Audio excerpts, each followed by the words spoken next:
Today is February 3rd, 2021. Let's travel back 32 years to February 3rd, 1989, to the start of a chain of events that would change South Africa forever. This was the day that P.W. Botha, the state president of South Africa, stepped down as leader of the reigning National Party. This sudden resignation led the majority of his party leaders to convince Botha that the National Party, and as a result, South Africa, needed a new president as well. A successor was chosen in March, and 5 months later, Botha officially resigned. Now let's travel forward 1 year to February 2nd, 1990. This was the day that South Africa's state president, P.W. Botha's successor, F.W. de Klerk, delivered a speech laying the blueprint for South Africa's transition from apartheid to democracy. For those who may not know what apartheid was, here's a quick summary. Apartheid was a system of institutionalized racial discrimination, segregation, and dominance that existed in South Africa. Sound familiar? While similar to America's Jim Crow era, apartheid was more like India's caste system with aggressive Jim Crow-inspired rules. The basic hierarchy was this. Whites stood at the top, dominating economically, socially, and politically, despite being a major minority in the area. Next were the Asians, also known as Indians, since their ethnic roots were in India, and they even benefited from apartheid slightly because, well, they weren't African. They may have been dark and non-white, but they weren't African. Next were the coloreds. Sound familiar again, doesn't it? Well, along with its different spelling, the term coloreds referred to a different type of person in South Africa than it does here in America. In South Africa, the coloreds are a multicultural ethnic group with a mixture of white, Bantu, and even Asian ethnic roots. This group came to be known as the coloreds in South Africa, but in other words, they were known as the brown people. Whereas in America, colored really just means non-white or black, depending on your area. Also in America, South African coloreds would be called mixed race or mulatto, depending on your area. Last, and also considered least in the hierarchy of the apartheid, came the black Africans. You know, the people actually native to the land. Sound familiar? Well, apartheid was enacted in 1948. It was a result of the rise of the National Party in South African government. Apartheid lasted until the early 1990s when the system began to dismantle and South Africa transitioned to constitutional democracy. And at the beginning of December 1989, at Dinyala, a government-owned game reserve in the northern part of the country, FW tested his colleagues and set out his objectives as far as constructing a democratic South Africa. And I came to the realization we have to make a 180-degree turn. Welcome to my channel. This is Quest Talks, home of the best talks, and in this video I'll be talking about what I consider to be two of the first major events in a long chain of events that resulted in the end of apartheid. The two events I'll be talking about today are the resignation of P.W. Botha and the speech given by F.W. de Klerk. Let's get started. Yeah.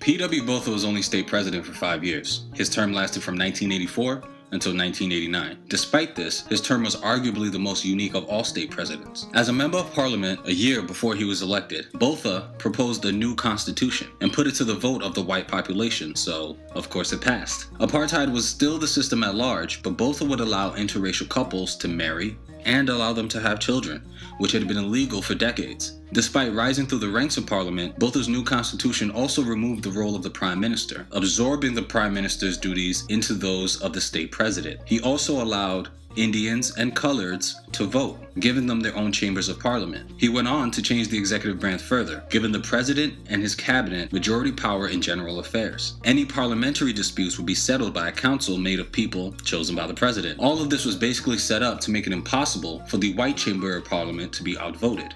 He basically gave the non-whites a little while simultaneously taking a lot. Needless to say, the black population was unhappy with the new constitution. That said, they were a bit happy that something was changing, and there was also a widespread belief that more reform would be coming soon. These were just the first steps. So, P.W. Botha's constitution was approved, and a year later, he was elected as the first executive state president of South Africa. Fun fact, he would also be the last. On the 5th year of P.W. Botha's presidency, on January 18th, 1989, he suffered a stroke. The stroke was mild, and he recovered well, but the main issue here was the timing. The stroke caused Botha to miss a meeting with foreign leaders scheduled for a few days later. This was a bad look for the president, so to lighten his load, P.W. Botha resigned as leader of the National Party on February 3rd, 1989. He did this so he could focus on being state president. Unfortunately for Botha, his stroke was also a bad look in the eyes of party leaders as well, and unknown to him, plans were being made to replace him as state president. This is where F.W. de Klerk comes in. F.W. de Klerk, who was the education minister at the time, was elected as the new party leader when Botha stepped down. Botha had selected the finance minister, Baron de Plessis, to replace him, but his wishes were overruled, and de Klerk wasted no time capitalizing on his position. He quickly gained power and influence within the National Party, and only a month later, the National Party elected de Klerk to replace Botha as state president. De Klerk would lead the National Party from 1989 until 1997, serving both as state president from 1989 to 1994 and as deputy president from 1994 to 1996. February 2nd, 1990 was only 171 days into the presidency of F.W. de Klerk. He was not sworn in until August 14th, 1989, since Botha initially refused to resign. So in his 5-year term, P.W. Botha did nothing but restructure apartheid and work to strengthen the National Party above all else. But all it took was about half of a year for F.W. de Klerk to begin his plan to help dismantle apartheid. In the speech given by F.W. de Klerk on February 2nd, 1990, he ended the death penalty, unbanned anti-apartheid organizations like the African National Congress and the Pan-Africanist Congress. He ended the state of emergency enabled by P.W. Botha in 1986, and he outlined his plans to transition from apartheid to democracy. And most importantly, for many of the audience members in attendance that day, he announced that Nelson Mandela would be released unconditionally. Fun fact, he actually met with Nelson Mandela in jail a couple of days before to discuss the best way to move forward with the transition. They both understood that it would be a long process and it would require them to work together. Nelson Mandela was released a week later on February 11th, 1990, and 4 years later he was elected as South Africa's first democratically elected president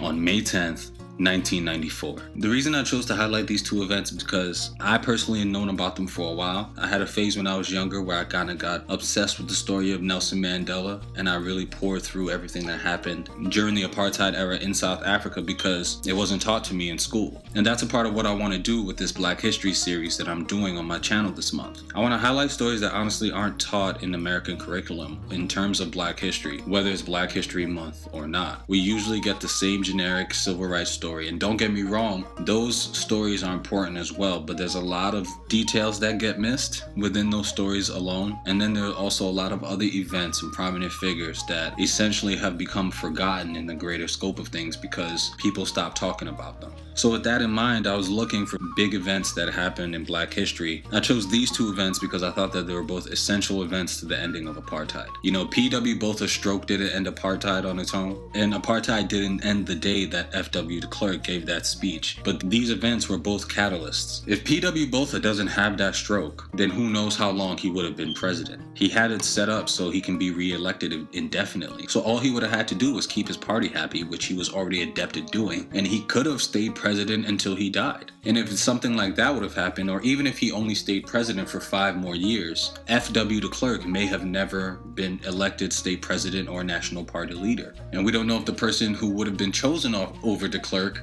would have done the things that he did, or even anything close to. You know, Nelson Mandela may have stayed in jail. He may have died in jail. So to me, both of these events are extremely pivotal moments in African history. It might be South African history, but as an African man, I'm a firm believer that Black history is global. It's not just Black American history. Even though that's what they want to teach us here in America, they just want to give you the snapshot of Black American history and not teach us global Black history. I think it's important. And I also think it's really important that Americans know the history of apartheid because it's so similar to the civil rights history and the slavery history in America. You know, I've had a few South African friends, and they've always known more about American Black history than the average American knows about South African history at all, let alone apartheid. For me, growing up, I knew who Nelson Mandela was before I knew who Martin Luther King was, and that's because my parents are African. These two men are essentially parallels. Martin Luther King never became president, but I would say he's remembered like one. He had the impact of one. And like I said earlier in the video, Nelson Mandela was released on February 11th, 1990. So of course, on February 11th, 2021, I will be doing a video detailing Nelson Mandela's imprisonment from start to finish. While I'm doing this series this month, I definitely want to make sure to include as many stories of Black history from around the world, not just America, as I can. And I especially want to include stories from apartheid and about Nelson Mandela because, let's face it, in America, we call the false memory phenomenon the Mandela effect. All because enough people were convinced that Nelson Mandela died while he was in prison, completely glossing over the fact that he went on to be their first ever democratically elected president.